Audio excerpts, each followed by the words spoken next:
Chapter 8 focused us on the gold rush and all of the stuff, good and bad, that came with it. We saw the explosion in the population, the rise of the mining camps and codes, and the problems faced by various groups as they went about trying to strike it rich. Chapter 9 takes us to the more political issues of the time. It covers how we became a state and how we tackled all of the issues that statehood brought with it. Becoming a state wasn't something that just happened. Lots of issues needed to be dealt with beforehand. Chief among these was the issue of slavery. Would California join the Union as a free state or as a slave state? This was a really touchy subject in some parts. Meanwhile, California was in limbo without an organized government and a huge influx of people coming in seeking to make their fortunes in the gold rush. Once again, chaos and disorder reigned. The normal route after a conquest is for the military to occupy and maintain order. It was no different for California. The way it worked was that the previous system of local law remained in force until a new legal structure could be set up. The military commanders took control of the governorship, but they were uncertain as to the responsibilities or even the limits of their powers. Governors came and went quickly in the beginning. The prevailing system was adopted by the military officials for smaller areas and regions. The alcalde was recognized as the local authority under the previous government. But even under Spanish or Mexican rule, the alcalde's power and responsibilities differed from situation to situation. In many places, the alcalde had power that an American government would normally be distributed among various officials. This was a bit difficult for the Americans, but there really wasn't too much in the way of choices, and it remained this way until California's political situation could be settled. As stated before, the balance of power between the slave and free states in the Union was a thorn in the side of the politicians in Washington, making California's status a bit of a sticky issue to tackle. It was easier to put it off. The Californians were becoming impatient. In order to become a state, it was necessary to have a constitution.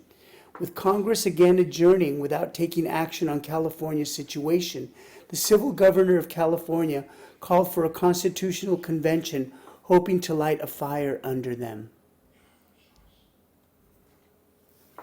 Riley, the civil governor, didn't have the authority to do this, but he did it anyway. President Taylor had his back. Taylor was looking to end the deadlock over slavery that was throwing a wrench into things for so long. Enter William M. Gwin. He came out to lend a hand and assist in the process of making California into a state. He did have an agenda, of course. He intended to return to Washington as a California senator.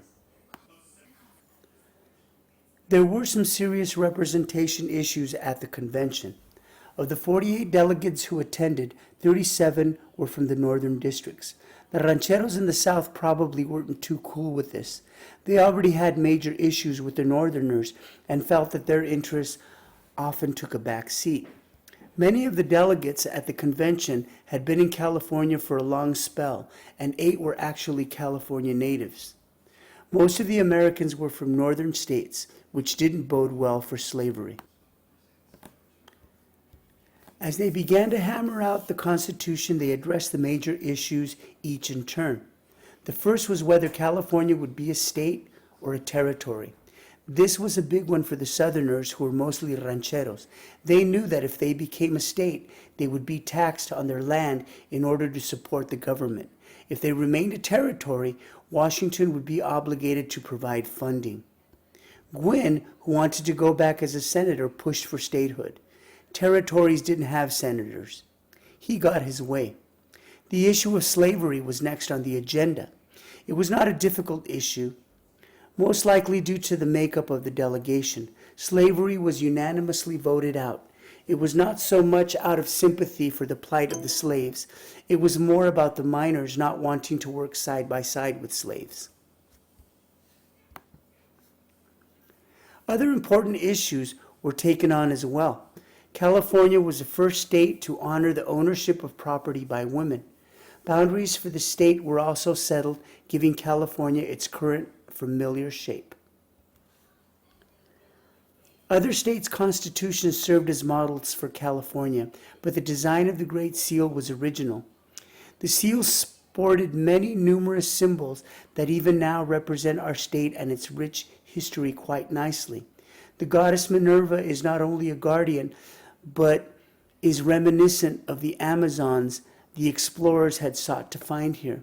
The grizzly bear, the bay, and the mountains speak to our history and natural beauty. The grapes represent the land's bounty. And finally, the 31 stars give us our place in the history of the Union, and the motto Eureka speaks of the discovery of both the land itself and of gold. No, this is not Paul Newman, and I did not get this image from a bottle of dressing. It is Peter H. Burnett, the first governor to be elected under the new Constitution. After its adoption in 1849, state officials were elected and began to assemble in San Jose, the first state capital. The state capital would see a lot of movement over the next few years, by the way. The big thing here, though, was the election of 2 state senators. This was the beginning of a complicated story that had a tragic end. Fremont and Gwin were elected to the 2 seats. Gwin drew the longer term of 4 years. The terms of office were traditionally staggered so that both didn't have to run for re-election at the same time. Just don't forget about Gwin. He becomes important later on.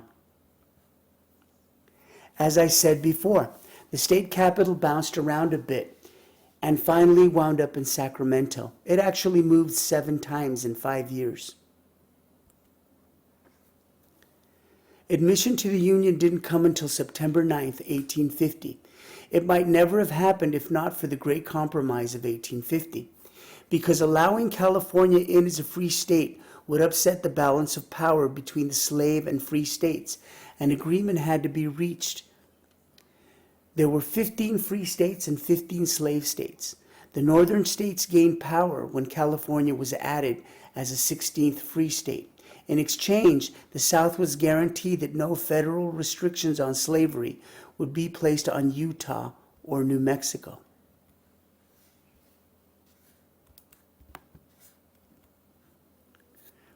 Now we come to the part of the chapter where we have some good old-fashioned drama. I kid you not. It gets pretty brutal, kind of like an episode of Real Housewives of early California.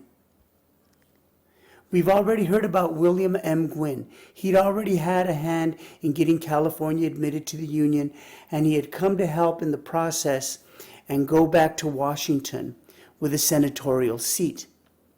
Well, it seems that he made at least one enemy in the process. This would be none other than David Broderick. Both Gwin and Broderick came to California in 1849 with the announced intention of being elected to the United States Senate. Their rivalry created quite a stir among the Democrats in the 1850s and actually ended in tragedy. Broderick didn't really have a lot of political experience going for him. He had a shady past and was reputedly hot-headed and ill-tempered. He wasn't without influence, however. He came to San Francisco and used his experience as a Tammany Hall boss to gain considerable influence and political control. He wanted to use his influence to push Gwin out of his senatorial seat in 1855. Gwin was a gentleman's gentleman. He was well-connected and politically savvy. He had way more support than Broderick and would be really tough to beat. Broderick knew what he was doing. He used his money and his muscle to move the election up a year. The ensuing madness created such deadlock that the election never happened and the seat sat vacant for 2 years. It was at this time of disarray for the Democrats that the American Party, also known as the Know-Nothings, gained control of the state. The Know-Nothing Party got its start in 1845 and dissolved around 1860. They were all about republicanism, nativism, temperance, and anti-Catholicism. Their citizen Know-Nothing shown here exemplified their nativist ideal. Their answer to any question was that they knew nothing about it, and their anti-slavery and anti-Catholic agenda appealed to many. In 1857, Broderick again flexed his political muscle and made the legislature elect him to a 6-year term to the Senate, forcing Gwynn to take the short term. He also denied Gwynn any appointments to coveted posts. President Buchanan was watching and not approving of Broderick's actions. He had Gwynn's back. He appointed Gwynn's supporters to key positions, leaving nothing for Broderick to offer his guys. Needless to say, Broderick didn't take this well, and he was very vocal about his feelings about Buchanan and Gwynn. He denounced them both very publicly in front of the Senate. He even alienated his own friends. Meanwhile, back at the ranch, David S. Terry was seeking a renomination to the state Supreme Court. During a public speech, he aligned himself with Gwynn and his pro-slavery platform. An angry Broderick publicly made comments about Terry being a crook, causing him to lose the renomination. Terry challenged Broderick to a duel, which Broderick lost, ending in his death. Pretty crazy, huh? In the meantime, life went on in California.